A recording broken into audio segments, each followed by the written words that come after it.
Au nom du Père et du Fils et du Saint-Esprit, ainsi soit-il. Mes bien chers frères, si nous posons les yeux sur le monde qui nous entoure, proche de nous ou bien plus lointain, géographiquement, nous sommes bien sûr frappés par l'atténuation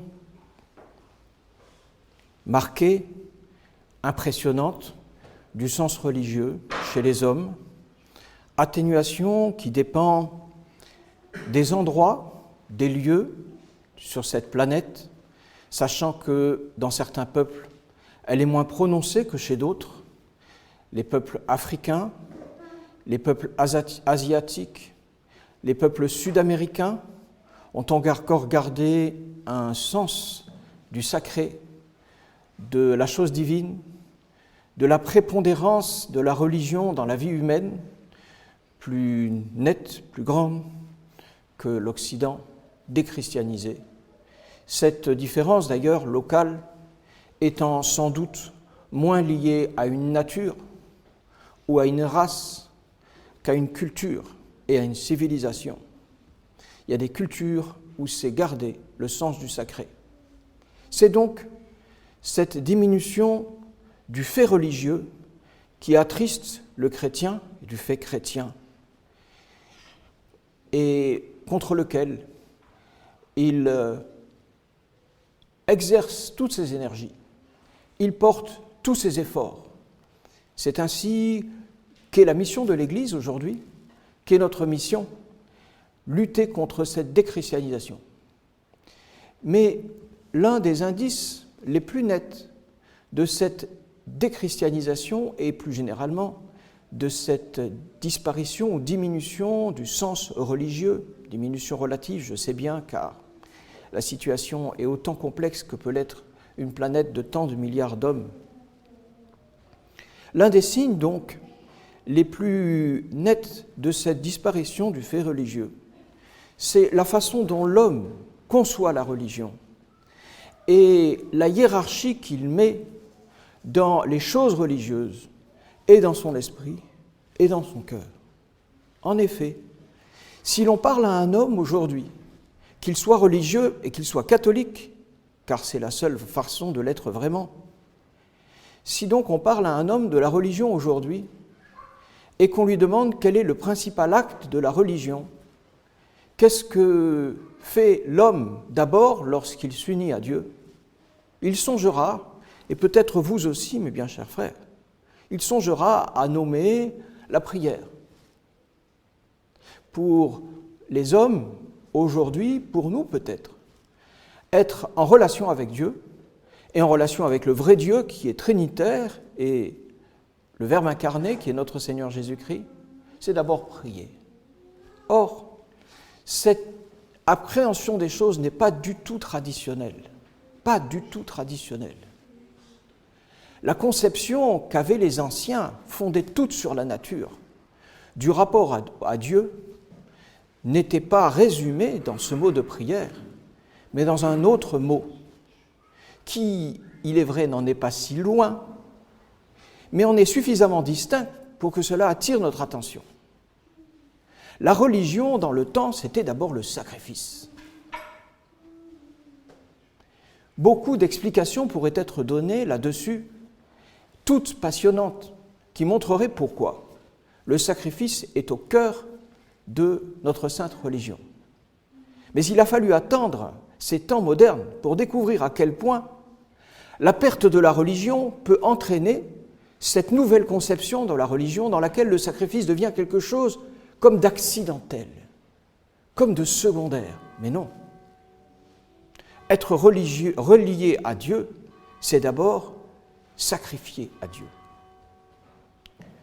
Le temps manque pour que je vous persuade de la chose, mes bien chers frères, et d'ailleurs cela a déjà été fait dans cette chaire il y a 1 ou 2 ans. Et ce n'est pas sur ce point que je voudrais m'attarder. Mais notons donc que le sacrifice, parce qu'il est bien sûr l'affirmation de la souveraineté de Dieu sur toute chose, est l'acte principal par lequel on se rapporte à Dieu. Notons, par manière de parenthèse, que dans la partie officielle ou la plus officielle de l'Église aujourd'hui, le concept du sacrifice s'est en effet très atténué, puisque l'acte principal de la Sainte Église, qui est la messe, on a attiré l'attention du chrétien davantage sur le repas, la communion d'amour, que sur le sacrifice. Et, un peu dans le même ordre d'idée, il est saisissant pour tout observateur impartial de se rendre compte que dans le judaïsme contemporain, les gens persévèrent au sein de ce judaïsme post-messianique qui a refusé le Christ, en faisant mine de ne pas s'apercevoir qu'ils prétendent être une vraie religion alors qu'ils n'ont plus de sacrifice depuis la chute de Jérusalem en 70. Jusqu'en 70, il y avait des sacrifices dans le judaïsme. Depuis l'an 70, il n'y en a plus. Châtiment qui avait été prophétisé par le Christ. Et nous prions Dieu qu'il ouvre les yeux et le cœur des Juifs pour qu'ils se rendent compte. Comment se peut-il que leur religion soit une vraie religion alors qu'elle n'a plus de sacrifice? Parce qu'il n'y a plus de prêtres dont on soit sûr qu'ils le sont, ou parce qu'il n'y a plus de victimes adéquates. C'est l'histoire fameuse de la génisse sur laquelle je ne m'étendrai pas. Alors, mes bien chers frères, il y a aujourd'hui dans la secrète de la liturgie une prière qui nous ramène à cette conception antique de la religion dans laquelle le sacrifice était capital. Ce sacrifice dont nous comprendrons s'il est important dans notre vie à la mesure dont nous apprécions ce livre qu'est le missel. Le livre qu'est le missel est un support qui nous relie directement à la conception sacrificielle de la religion, car il est le livre de la messe et du sacrifice. On a connu des anciens, pas seulement des vieilles personnes qui vont à Saint-Nicolas avec une image de tel ou tel saint dans leur missel, mais dans tout le peuple chrétien. On a connu une époque dans laquelle le missel était le livre du chrétien. Et on le connaissait, on le parcourait. Ses feuilles étaient jaunies, il était rempli d'images pieuses, de souvenirs de la vie chrétienne. On savait tout. On savait assister à la messe en semaine, on savait assister à la messe le dimanche, on savait où se trouvait quoi, on en savait la structure, la disposition. Plusieurs choses vous ont déjà été dites ici même par votre serviteur sur ce sujet, et vous me pardonnerez la répétition que vous attribuerez bien volontiers à un âge qui ne diminue pas. Alors, mes bien chers frères, pour nous, il importe de reprendre cette conception, et la secrète vient nous enseigner une chose magnifique à ce propos. Elle nous parle du sacrifice, elle nous parle de la messe, elle nous parle de la messe qui était l'amour du fondateur de la fraternité Saint-Pédis, Monseigneur Lefebvre. Il n'arrivait pas à parler sans parler de la messe. La messe, nous dit la secrète d'aujourd'hui, la messe perfectionne par son unité et sanctionne par sa perfection la distinction des hosties légales. Qu'est-ce que veut dire cette affirmation de la liturgie dominicale? Que dans l'Ancien Testament, et les Juifs savaient bien, dans l'Ancien Testament, du temps du Temple de Jérusalem, que le sacrifice était le tout de la religion, ou au moins son cœur.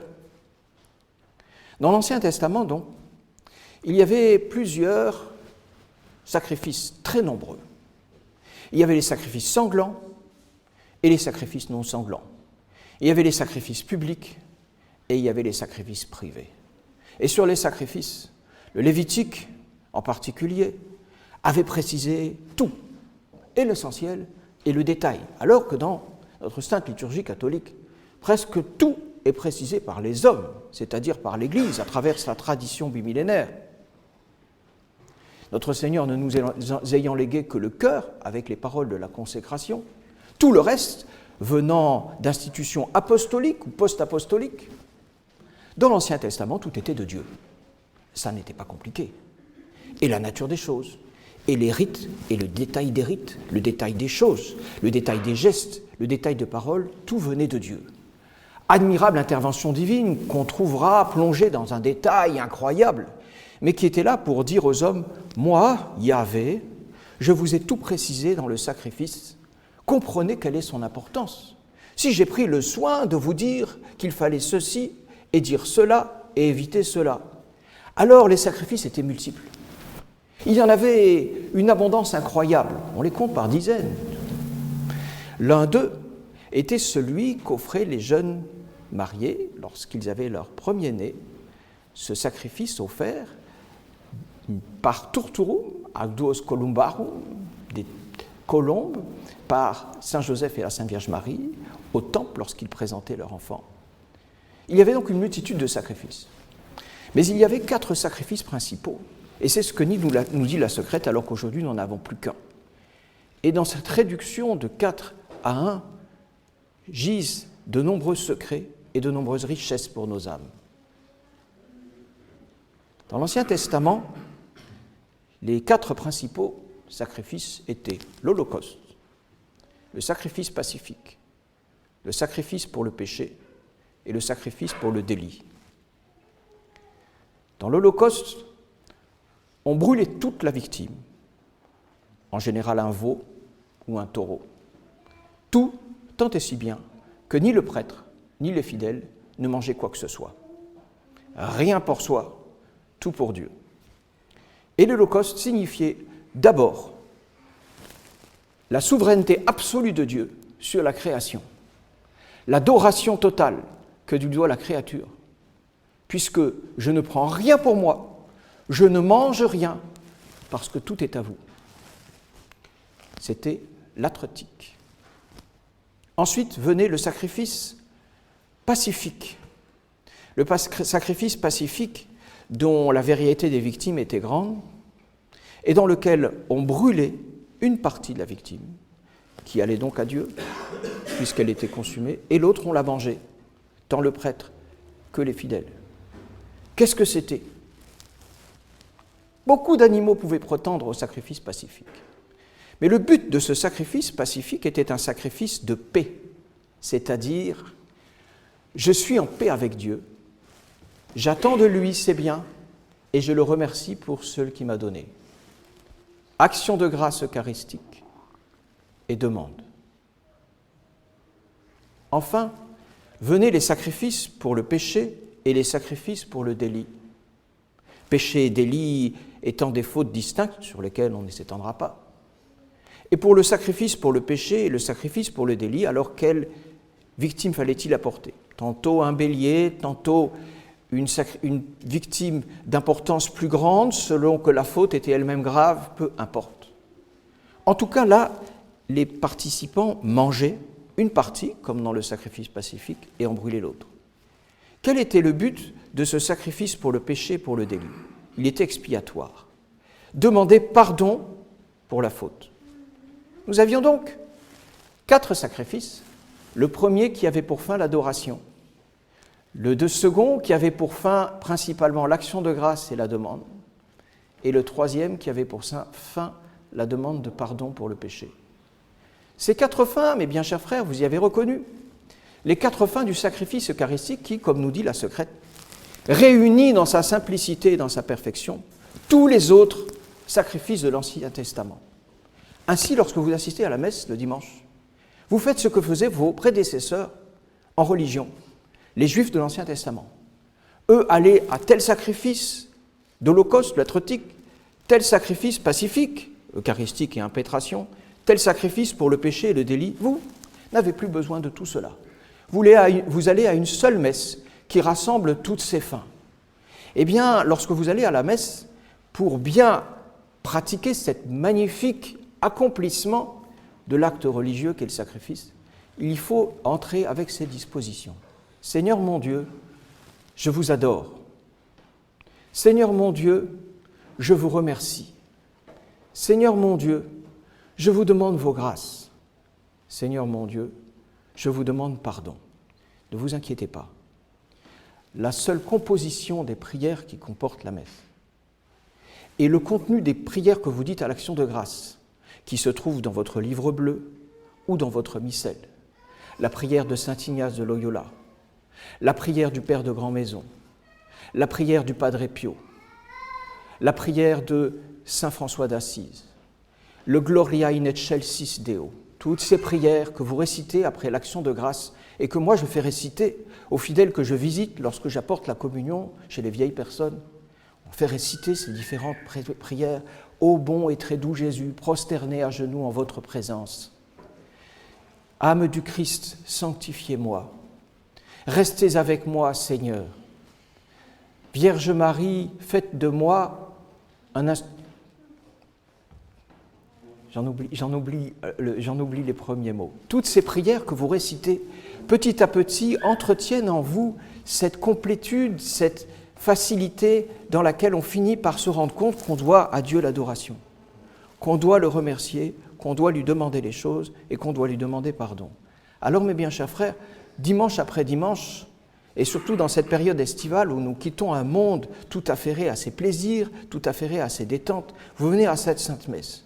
Et il n'y a rien de plus cher au cœur du prêtre que de vous rappeler pourquoi vous venez là.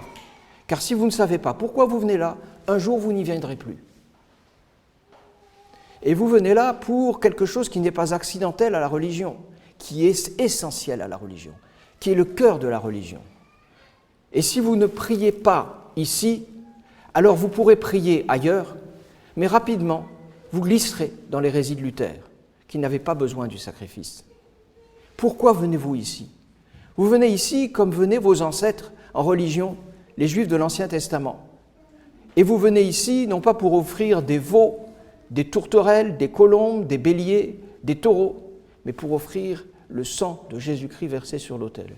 Et vous venez ici pour dire « Seigneur mon Dieu, vous êtes plus grand que vous, que tout ». Récitez le Gloria in excelsis Deo à l'action de grâce et vous apprendrez ce que c'est qu'adorer. Vous venez pour dire « Seigneur Jésus, je vous demande votre grâce ». Récitez la prière de saint Ignace de Loyola « Âme du Christ, sanctifiez-moi. Corps du Christ, sauvez-moi. Sang du Christ, enivrez-moi. » Vous apprendrez ainsi l'impétration. Vous venez ici pour remercier le bon Dieu des biens reçus et réciter la prière du Padre Pio après la communion pour apprendre cet esprit eucharistique. Seigneur, restez avec moi. Vous m'avez été donné, je vous remercie. Soyez là toujours avec moi. Vous êtes ma richesse. Sacrifice pacifique. Et puis vous venez pour demander pardon pour vos péchés. Et récitez, mes bien chers frères, après la Sainte Messe, la prière « Ô bon et très doux Jésus, prosterné à genoux en votre présence, je vous prie et je vous conjure, avec toute la ferveur de mon âme, de daigner graver dans mon cœur de vifs sentiments de foi, d'espérance et de charité, une vraie contrition de mes péchés et une volonté très ferme de m'en corriger, pendant que je contemple et considère en esprit vos 5 plaies, avec une grande affliction et une grande douleur. » Ces prières que vous connaissez, mes bien chers frères, qui est la prière expiatoire par excellence. Comment se fait-il que l'Église ait indulgencié tant de prières ?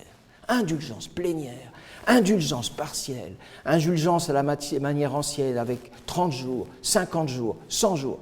C'est parce qu'elle sait que par ces prières, petit à petit, votre âme se forme à ces 4 finalités du sacrifice du Sauveur bien-aimé et qu'elle se forme ainsi au cœur de la religion.